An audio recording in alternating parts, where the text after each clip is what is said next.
বন্ধুরা, কল্পনা করুন একটি সামরিক ঘাঁটি যা একসময় আমেরিকার সবচেয়ে শক্তিশালী এয়ারবেস ছিল আফগানিস্তানের বুকে। একটি ঘাঁটি যেখানে ন্যাটো বাহিনী গড়ে তুলেছিল আধুনিক যুদ্ধের এক মহাকেন্দ্র।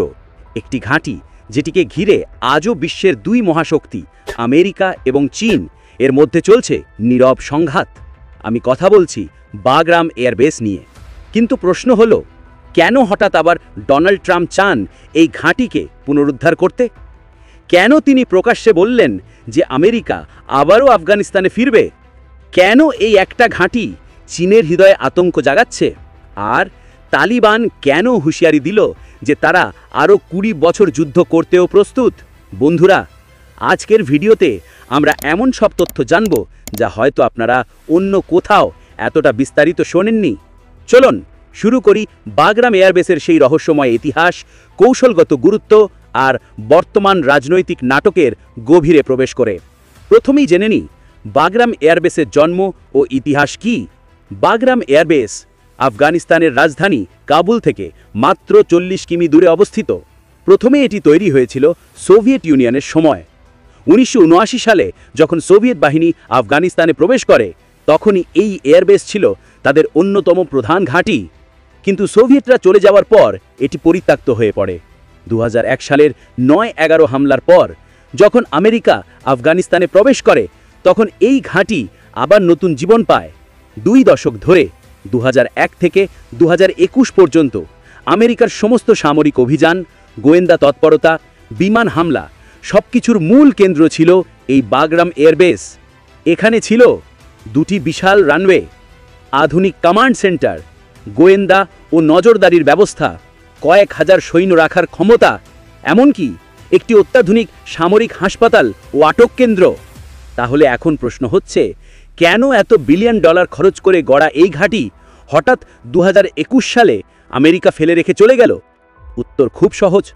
আফগানিস্তান যুদ্ধ শেষ করতে গিয়ে আমেরিকা তাড়াহুড়ো করে সবকিছু গুটিয়ে নেয়। কিন্তু ট্রাম্পের মতে এটি ছিল একটি মারাত্মক ভুল পদক্ষেপ। এখন ট্রাম্পের বক্তব্য, ফের বাগরামে ফিরতে চান তিনি।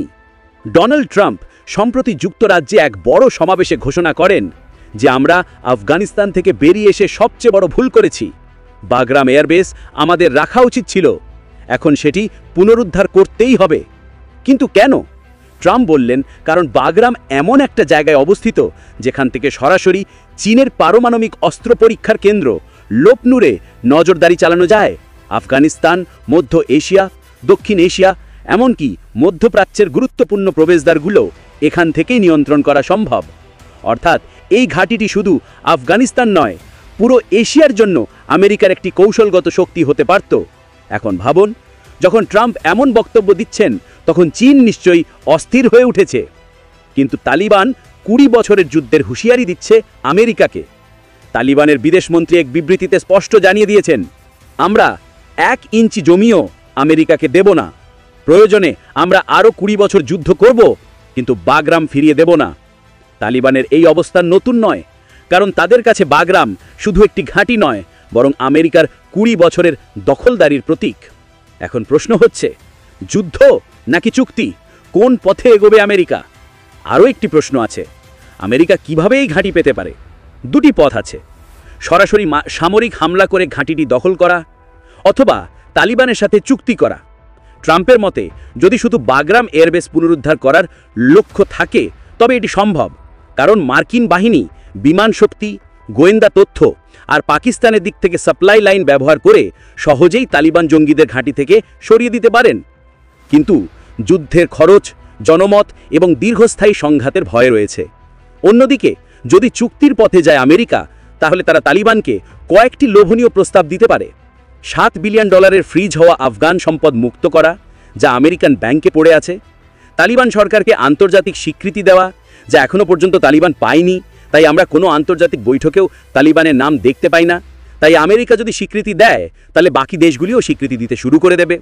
আমেরিকা তালিবানকে অর্থনৈতিক সাহায্য ও উন্নয়ন প্রকল্পে বিনিয়োগ করতে পারে। এর বিনিময়ে তালিবান হয়তো দীর্ঘমেয়াদী লিজে ৫০ বা ৯৯ বছর বাগরাম এয়ারবেস আমেরিকাকে ব্যবহার করতে দিতে পারে। এমনিতেই এখন চীন ও তালিবানের সম্পর্ক অবনতি ঘটেছে। এখন সময়টা বেশ আমেরিকার জন্য উপযুক্ত, কারণ সাম্প্রতিক সময়ে তালিবান ও চীনের সম্পর্ক খারাপ হয়ে গেছে। 2 বছর আগে তেল ক্ষেত্র নিয়ে তালিবান ও চীনের মধ্যে একটি $540 মিলিয়ন চুক্তি হয়েছিল, কিন্তু অভিযোগ হয়েছে তালিবান চীনা কর্মীদের হয়রানি করেছে, তাদের সম্পদ চুরি করেছে। অন্যদিকে চীনও প্রতিশ্রুতি অনুযায়ী বিনিয়োগ করেনি। ফলাফল, চুক্তি একেবারে ভেস্তে গেছে।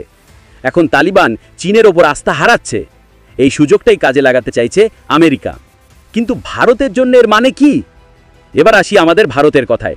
যদি আমেরিকা আবার আফগানিস্তানে ফিরে যায়, তবে পাকিস্তান হবে তার প্রধান সহযোগী। পাকিস্তানকে সাহায্য করতে গিয়ে আমেরিকা হয়তো আবার আর্থিক ও সামরিক সাহায্য বাড়াবে। এতে ভারতের জন্য নিরাপত্তা চ্যালেঞ্জ তৈরি হতে পারে। অন্যদিকে ভারতও চাইবে না যে আমেরিকা সম্পূর্ণভাবে পাকিস্তানের দিকে ঝুঁকে পড়ুক। তাই দিল্লিকে আরও সক্রিয় হতে হবে কূটনীতিতে। এখন সবচেয়ে বড় প্রশ্নগুলো হলো, সত্যিই কি আমেরিকা আবার আফগানিস্তানে ফিরবে? ট্রাম্প কি ক্ষমতার জোরে বাগরাম এয়ারবেস পুনরুদ্ধার করে নেবে? তালিবান কি লোভে পড়ে বাগরাম লিজে দেবে, নাকি আবার রক্তক্ষয়ী যুদ্ধ শুরু হবে? আর যদি যুদ্ধ হয়, তবে চীন কি তালিবানের পাশে দাঁড়াবে? বন্ধুরা, ইতিহাস সাক্ষী, আফগানিস্তান কখনোই সহজ ছিল না। ব্রিটিশরা হেরেছে, সোভিয়েতরা হেরেছে, আমেরিকাও শেষ পর্যন্ত ব্যর্থ হয়েছে। তাহলে এবার কি ঘটতে চলেছে? বাগরাম এয়ারবেস শুধু একটি সামরিক ঘাঁটি নয়, এটি হলো ভূ রাজনীতির দামার ছক, যেখানে প্রতিটি চাল নির্ধারণ করবে এশিয়ার ভবিষ্যৎ। আমরা শুধু অপেক্ষা করতে পারি, ডোনাল্ড ট্রাম্প কি সত্যিই আবার আফগানিস্তানে ফিরে যাবেন, নাকি এই বক্তব্য শুধু পলিটিক্যাল কৌশল? যাই হোক না কেন, বিশ্বজুড়ে তরুণ থেকে প্রবীণ সবার মনেই প্রশ্ন ঘুরছে একটাই, আমরা কি আবার আফগানিস্তান যুদ্ধের সাক্ষী হতে চলেছি? আজকের ভিডিওটি এই পর্যন্তই। ভিডিওটি ভালো লাগলে লাইক, কমেন্ট, সাবস্ক্রাইব করতে ভুলবেন না। দেখা হবে পরের ভিডিওতে। ধন্যবাদ।